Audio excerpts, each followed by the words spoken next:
Hi all, welcome back to my channel.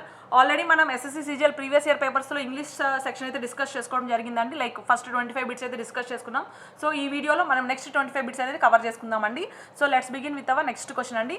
So ఇక్కడ direction చూస్తే 176 to 177 మనకి ఇక్కడ కరెక్ట్లీ స్పెల్డ్ వర్డ్ అడుగుతున్నారండి. సో మనకి ఇక్కడ చూద్దామండి. డిబార్చీ అనే దానికి కరెక్ట్ స్పెల్లింగ్ ఏంటి అడుగుతున్నారు. సో మనకి డిబార్చీ అంటే DEBAUCHERY. సో డిబార్చీ అంటే DEBAUCHERY. సో మనకి ఆప్షన్ అనేది కరెక్ట్ స్పెల్లింగ్ అనేది సి ఆప్షన్లో ఉంది కాబట్టి మనకి 176కి ఆన్సర్ సి అవుతుంది. సో నెక్స్ట్ క్వశ్చన్ అండి 177. ఇన్నోవేషన్కి మనకి కరెక్ట్ స్పెల్లింగ్ అడుగుతున్నారు. సో ఇన్నోవేషన్ అంటే INNOVATION ఇన్నోవేషన్. సో మనకి కరెక్ట్ ఆప్షన్ అనేది బిలో ఉంది కాబట్టి మనకి 177 ఆన్సర్ బి అవుతుంది, ఇన్నోవేషన్. సో నెక్స్ట్ అండి ఇక్కడ మనకి 178 to 179 మనకి కొన్ని క్వశ్చన్స్ అనేది ఇవ్వడం జరిగింది. 5 క్వశ్చన్స్ అని 2 ప్యాసేజెస్కి 5 క్వశ్చన్స్ అయితే ఇవ్వడం జరిగింది. సో ఆ ప్యాసేజ్ ఏంటో ఇప్పుడు మనం చదువుదాం. సో ఫస్ట్ నెక్స్ట్ చూడండి ఇక్కడ. The savings of certain wild animals from extinction has for many years been a problem for geologists and other specialists. But more recently, the problem has become so acute and has received so much publicity that most people are now concerned about it. This may at first seem strange because one of the most gratifying developments of the last few years has been the passing of strict rules to protect wild animals and the consequent decline in the hunting of big game for sport. Why is it then that some rare wild animals are still threatened with extinction and even some of the less rare ones are rapidly declining in number? One reason is the march of civilization.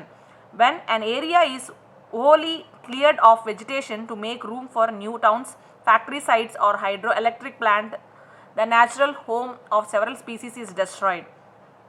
The displaced animal must either migrate to another area or perish. Even the clearing of land for a road or an airfield may involve pushing back the jungle, and the smaller the area in which wild animals compete for a living, the smaller the number that can hope to survive. So మనకి ఇక్కడ wild animals గురించి ఇవ్వడం జరిగిందండి. వాటి యొక్క extinction ఎలా అవుతుంది and మనం ఒక పర్టికులర్ ఏరియాని ఎలా మూవ్ చేస్తున్నారు అండ్ రూల్స్ ఎలా పాస్ అవుతున్నాయి అండ్ ఆథర్ యొక్క వ్యూ ఏంటి పర్టికులర్ దాని మీద అనేది మనకి ఇవ్వడం జరిగింది. సో సివిలైజేషన్ పెరుగుతుండడం వల్ల మనకి జంగిల్స్ అనేవి పుష్ బ్యాక్ అవ్వబడుతున్నాయి కదా. సో అట్లా ఆ పర్టికులర్ వైల్డ్ లైఫ్ ప్రొటెక్షన్ గురించి, వైల్డ్ లైఫ్ సేవింగ్ గురించి మనకైతే ఆ రూల్స్ ఎలా ఇంప్లిమెంట్ చేస్తున్నారు అనే దాని గురించి పర్టికులర్గా మనకి ప్యాసేజ్ అయితే ఇవ్వడం జరిగింది. సో ఇప్పుడు మనం క్వశ్చన్ చూద్దామండి. According to the author, what is referred to this may at first seem strange. So మనకి this may first seem strange దేని గురించి మాట్లాడుతున్నాడు ఆథర్ అని అడుగుతున్నారు. సో మనకి ఇక్కడ ఆప్షన్ చూద్దామండి. The problem of saving certain wild animals, the hunting of big game, the clearing of vegetation, the extinction of animals. మనకి చూస్తే this may at first seem strange అనేది మనకి సేవింగ్ ఆఫ్ వైల్డ్ అనిమల్స్ అనేది మనకి ఇనిషియల్గా author mention చేయడం జరిగింది. Like this may at first seem strange అని. సో మనకి 178కి ఆన్సర్ ఏ అవుతుంది, this problem of saving certain wild animals. So next question అండి 179. What is meant by pushing back the jungle. So pushing back the jungle అనే ప్యాసేజ్లో mention చేయడం జరిగింది. అసలు పుషింగ్ బ్యాక్ ద జంగిల్ అనే దానికి అర్థం ఏంటి అని అడుగుతున్నారు.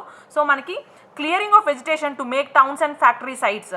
సో దాన్ని పుషింగ్ బ్యాక్ అనే మీనింగ్లో మనకి ఇక్కడ మెన్షన్ చేయడం జరిగింది పారాగ్రాఫ్లో. సో 179 ఆన్సర్ సి అవుతుంది, clearing of vegetation to make towns and factory sites. So next question అండి 180. What has the passing of strict laws resulted in. So ఈ స్ట్రిక్ట్ లాస్ పాస్ చేయడం వల్ల మనకి ఏమి రిజల్ట్ అయ్యింది దానివల్ల అని అడుగుతున్నారు. సో మనకి దీనివల్ల ఏంటి అంటే మనకి decline of big game hunting for sport. So మనకి ఈ big game hunting for sport అనేది డిక్లైన్ అవ్వడం జరిగింది, తగ్గిపోవడం జరిగింది. సో మనకి స్ట్రిక్ట్ లాస్ అనేది పాస్ చేయడం వల్ల సో మన 180కి మనకి ఆన్సర్ అనేది బి అవుతుంది. సో నెక్స్ట్ క్వశ్చన్ అండి 181. What is the main reason for an area to be wholly cleared. So ఒక పర్టికులర్ ఏరియా హోలీ క్లియర్ అవ్వడానికి మెయిన్ రీజన్ ఏంటి అడుగుతున్నారు. సో మనకి మెయిన్గా మార్చ్ ఆఫ్ సివిలైజేషన్ వల్ల మనకి ఈ ఏరియా అనేది క్లియర్ చేయడం జరుగుతుంది కాబట్టి మనకి 181 ఆన్సర్ ఏ అవుతుందండి. So march of civilization. So next question అండి 182. The meaning of the word gratifying. So ఇక్కడ పర్టికులర్ పారాగ్రాఫ్లో మనకి గ్రాటిఫైయింగ్ అనే దానికి మీనింగ్ ఏంటి అని అడుగుతున్నారు. సో మనకి ఆ మీనింగ్ ఏంటి అంటే మనకి ప్లీజింగ్ అనే మీనింగ్లో వస్తుందండి ఇక్కడ. సో మనకి 182కి answer C, pleasing. So next అండి ఇక్కడ సెకండ్ పారాగ్రాఫ్ ఇవ్వడం జరిగింది. సో ఇదేంటో చూద్దామండి. The word patriotism means love for one's motherland. It is a natural feeling that almost everyone possesses. If a person has no love for his motherland, he must be as good as dead. Love of the country should become our motto. The love for one's motherland is more significant than all other varieties of love.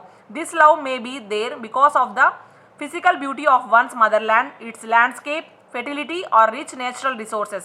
But it really is a thing to be proud of. It instills a feeling of ownness in a person, and he or she comes to have an emotional hand with the land of his or her birth. This love, that is patriotism, is untouched by selfishness.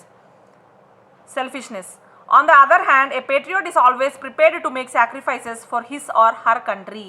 So ఇక్కడ మనకి patriotism and దాని యొక్క love యొక్క like అన్ని లవ్స్తో compare చేస్తే మనకి దాని యొక్క importance and as well as మనకి దానికి దేనికి రిలేట్ అయింది అండ్ ఒక particular person or her or షీకి ఆ పర్టికులర్ మోటో అనేది ఎలా ఉండాలి మన మదర్ ల్యాండ్ మీద అండ్ డిఫరెంట్ టర్మ్స్ అనేది ఆథర్ అనేది మెన్షన్ చేయడం జరిగింది. మెయిన్గా ఇది పేట్రియాటిజం గురించి మెన్షన్ చేసి మనకి చెప్పడం జరిగింది. సో మనం ఇక్కడ క్వశ్చన్స్ ఏందో చూద్దామండి. సో 183 చూస్తే మనకి అకార్డింగ్ టు ద ఆథర్కి రిలేటెడ్గా మనకి పర్టికులర్ పారాగ్రాఫ్ నుంచి ఏం చెప్తున్నారో అడుగుతున్నారు. సో ఇక్కడ చూస్తే love of one country is more important than other kind of love. So మనకి ఇక్కడ పర్టికులర్గా ఈ పర్టికులర్ కంట్రీ మీద ఉండే లవ్ అనేది is more important than any other kind of love అనేది మెన్షన్ చేయడం జరిగింది ఆథర్ మనకి. సో మనకి 183కి ఆన్సర్ బి అనేది కరెక్ట్ ఆప్షన్ అవుతుంది. సో నెక్స్ట్ అండి 184, the author feels that patriotism is not linked to. So ఇక్కడ మనకి ఇక్కడ చూస్తే మనకి నాట్ లింక్డ్ టు అన్నారండి. సో దేనికి లింక్ అవ్వలేదు మనకి పేట్రియాటిజం అని అడిగారు. సో మనకి పేట్రియాటిజం అంటే అదొక మన ప్రైడ్ అనమాట, మన గర్వకారణం అండ్ జనరాసిటీ అండ్ సెల్ఫిష్నెస్, ఈ మూడు మనకి రిలేట్ అయి ఉన్నాయండి పేట్రియాటిజంకి. సో మనకి ఆథర్ పరంగా మనకి దేంట్లో ఈస్ నాట్ లింక్డ్ టు, దేనికి ప్యాట్రియాటిజం అనేది లింక్ కాలేదు అంటే మనకి కరప్షన్ అనే వర్డ్ ఎక్కడ మనకి మెన్షన్ చేయలేదు కాబట్టి మనకి ఆన్సర్ అనేది బి కరప్షన్ అవుతుంది. So 184 answer B corruption. So next అండి 185, ఏ పేట్రియాట్ ఈస్ ఆల్వేస్, మనకి ఆ పేట్రియాట్ అనేవాడు ఎప్పుడు ఎలా ఉండాలి అడుగుతున్నారు. సో ఇక్కడ మనకి ఆల్రెడీ మనకి పేట్రియాట్ అంటే already he should be ready to sacrifice his or her own life అని చెప్పి ఆల్రెడీ మనకి ఆథర్ అనేది మెన్షన్ చేయడం జరిగింది. సో మనకి సి అనేది కరెక్ట్ ఆప్షన్ అవుతుంది. Ready to sacrifice himself for his country. So A Patriot is always should be ready to sacrifice himself for the country అనేది కరెక్ట్ ఆప్షన్ అవుతుంది కాబట్టి 185 ఆన్సర్ అనేది సి అవుతుంది. సో నెక్స్ట్ క్వశ్చన్ అండి,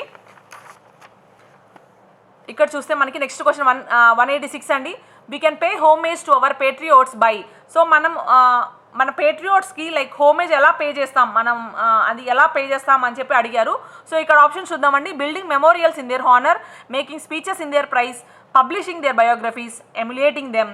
so ఇక్కడ మనకి చూస్తే ఎలా మనం హోమేజ్ అనేది పే చేయాలి అంటే మనకి ఇక్కడ ఈ పారాగ్రాఫ్ బట్టి మనకేంటంటే ఎమ్యులేటింగ్ దెమ్ అంటే ఇమిటేటింగ్ దెమ్. సో మనం కూడా అలాగే ఫాలో అవ్వాలి, ఆ పేట్రియాట్స్ చూసి మనం కూడా అలాగే ఫాలో అవ్వాలనే మీనింగ్లో మనకి ఈ పర్టికులర్ ప్యాసేజ్ అనేది ఉంది కాబట్టి మనకి 186కి ఆన్సర్ అనేది డి అవుతుంది, ఎమ్యులేటింగ్ దెమ్. సో నెక్స్ట్ అండి 187, ద వర్డ్ పేట్రియాటిజం అంటే ఏంటి పారాగ్రాఫ్ బట్టి చూస్తే మనకి love for once mother land. So మనకి మదర్ ల్యాండ్ యొక్క లవ్ గురించి మెన్షన్ చేయడం జరిగింది కాబట్టి ఆ పేట్రియాటిజం అంటే love for once mother land అనేది మనకి కరెక్ట్ ఆప్షన్ అవుతుంది. సో 187 ఆన్సర్ ఏ అవుతుంది, love for once mother land. So next అండి 188 to 192 క్వశ్చన్స్ చూద్దాం.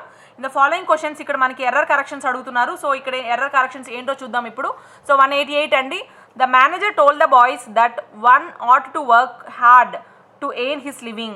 సో నో ఎర్రర్ అని 4 క్లాసిఫికేషన్స్ అయితే ఇవ్వడం జరిగిందండి. సో ఎర్రర్ ఎక్కడ ఉంది అని అడుగుతున్నారు. సో ఇక్కడ చూస్తే మనకి that one ought to work hard to earn his living అన్నారు. సో ఇక్కడ వన్ అని పర్టికులర్గా స్పెసిఫిక్గా ఇచ్చినప్పుడు మనకి ఇక్కడ లివింగ్ కూడా వన్స్ లివింగ్ అని రావాలండి.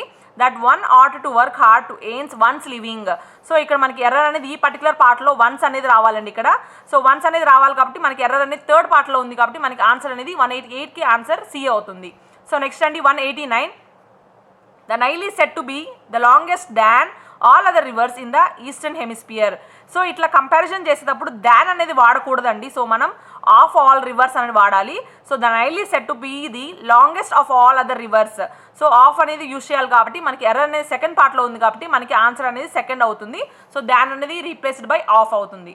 సో నెక్స్ట్ అండి 190 question, everything are packed and were ready to leave. So no error అని 4 క్లాసిఫికేషన్స్ ఇవ్వడం జరిగింది. ఇక్కడ చూడండి ఎవ్రీథింగ్ ఈస్ ఆర్ వాస్ రావాలండి. Everything is are was packed and were ready to leave. So 190కి ఆన్సర్ అనేది error correction అనేది మనకి ఫస్ట్ పార్ట్లో ఉంది కాబట్టి ఆన్సర్ అనేది ఏ అవుతుంది. సో నెక్స్ట్ అండి 191, the thief broke in the house in the dead of the night. So ఇక్కడ చూస్తే మనకి in the dead of the night అనేది ఇడియోమాటిక్ ఫ్రేజ్ అండి. సో ఇక్కడ మనకి ఎర్రర్ కరెక్షన్ అనేది ఏమీ రాదు. సో ఇక్కడ చూస్తే the thief broke in to the house. So in to the house రావాలి, ఇక్కడ ఇన్ ద హౌస్ కాదు, in to the house. So ఇక్కడ ఇన్ టు ద హౌస్ రావాలి కాబట్టి మనకి ఎర్రర్ కరెక్షన్ అనేది ఫస్ట్ పార్ట్లో ఉంది కాబట్టి మనకి 191 అనేది ఆన్సర్ ఏ అవుతుంది. సో నెక్స్ట్ అండి 192, it is difficult to let go of bad memoirs. So ఇక్కడ చూస్తే మనకి it is difficult to let go of bad memories అండి, మెమోయిర్స్ కాదు. సో మనకి 192 ఎర్రర్ కరెక్షన్ అనేది మనకి థర్డ్ పార్ట్లో ఉంది కాబట్టి మనకి ఆన్సర్ అనేది సి అవుతుంది. సో నెక్స్ట్ అండి, సో నెక్స్ట్ 193 to 194 మనకి కొన్ని లైక్ సబ్స్టిట్యూషన్స్ అడిగారు. సారీ, ఇక్కడ ఆల్టర్నేటివ్ అప్రోప్రియేట్ వర్డ్తో ఫిల్ చేయమన్నారు, ఫిల్ ఇన్ ద బ్లాంక్స్ టైప్లో అడిగారండి. సో మనకి 193 to 197 ఏంటో చూద్దామండి. So 193 third question, so the manager began to doubt the dash of his assistant. So ఇక్కడ మనకి ఫిల్ ఇన్ ద బ్లాంక్లో ఏది అప్రోప్రియేట్గా ఫిల్ అవుతుందో అడుగుతున్నారు. సో చూద్దాం.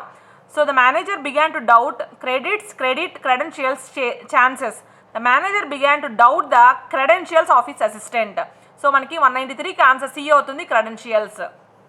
సో నెక్స్ట్ అండి 194, you should dash the opportunity when it comes. ఇప్పుడు మనకి ఆపర్చునిటీ వచ్చినప్పుడు మనం దాన్ని హోల్డ్ చేసుకోవాలి అన్న మీనింగ్లో ఈ పర్టికులర్ సెంటెన్స్ అనేది ఇవ్వడం జరిగింది. You should seize the opportunity, you should seize the opportunity when it comes. So next question అండి 195, you must dash yourself to changing circumstances. You must adapt yourself, you must adapt yourself to changing circumstances అనేది correct option అవుతుంది. So 195 answer అనేది C అవుతుంది. So next అండి 196, you should start dash you are likely to miss the train. You should start, ఇది ఒక particular sentence అండి. Otherwise లేకపోతే you are likely to miss the train. So మనకు 196 అనేది ఆప్షన్ బి అవుతుంది, అదర్వైజ్. సో నెక్స్ట్ క్వశ్చన్ అండి, the hawkers are selling their dash in the streets. The hawkers are selling their wares. So ఇక్కడ మనకి wires, van, wear అని ఇచ్చారు. So ఈ మూడు కరెక్ట్ కాదండి, మనకి వేర్స్ అనేది కరెక్ట్ ఆప్షన్ అవుతుంది. The hawkers are selling their wares in the street. So మనకి 197 ఆన్సర్ బి అవుతుంది, వేర్స్. సో నెక్స్ట్ అండి, ఇక్కడ మనకి 198 to 200 మనకి బిట్స్ అయితే ఇవ్వడం జరిగింది. సో ఇక్కడ మీనింగ్స్ అడుగుతున్నారు. సో పర్టికులర్ వర్డ్కి మీనింగ్ ఏంటి అని అడుగుతున్నారు. సో నెక్స్ట్ చూద్దామండి 198, టైరేడ్. సో టైరేడ్ అంటే ఏంటి అంటే మనకి దానికి ఆపోజిట్ మీనింగ్ ఏమవుతుంది అంటే మనకి డినన్సియేషన్ అండి. డినన్సియేషన్ అనేది టైరేడ్కి మీనింగ్ అవుతుంది కాబట్టి మనకి టైరేడ్ కరెక్ట్ మీనింగ్ వచ్చి డినన్సియేషన్. సో నెక్స్ట్ అండి 199, విసిసిట్యూడ్స్ అంటే ఏంటి అంటే మనకి చేంజెస్ అండి, changes in the circumstances or changes in the future, change in the future అలా మీనింగ్లో వస్తుంది మనకి. సో విసిసిట్యూడ్స్ అంటే మనకి చేంజెస్ అనేది కరెక్ట్గా మీనింగ్ అవుతుంది. సో 199కి answer C, changes. So next అండి సర్కమ్స్క్రైబ్డ్. సో సర్కమ్స్క్రైబ్డ్కి అనేది మనకి మీనింగ్ ఏమవుతుంది అంటే సర్కమ్స్క్రైబ్డ్ అంటే లిమిటెడ్ అండి, ఆ పర్టికులర్ ఏరియాకి లిమిటెడ్ అని ఆర్ సంథింగ్ అలా మనం ఆ పర్టికులర్ సెంటెన్స్లో మనం సర్కమ్స్క్రైబ్డ్ అనే వర్డ్ యూస్ చేస్తాం. సో మనకి సర్కమ్స్క్రైబ్డ్ అంటే మనకి ఆ మీనింగ్ వచ్చి లిమిటెడ్ అనేది కరెక్ట్ ఆప్షన్ అవుతుంది. సో 200కి answer A, limited. So thank you friends, ఈరోజు మనం 200 bits like English section 50 bits అయితే కవర్ చేసుకోవడం జరిగింది. సో మరిన్ని క్వశ్చన్ పేపర్స్ కోసం keep watching and stay tune to our channel. Till then be happy and stay safe and stay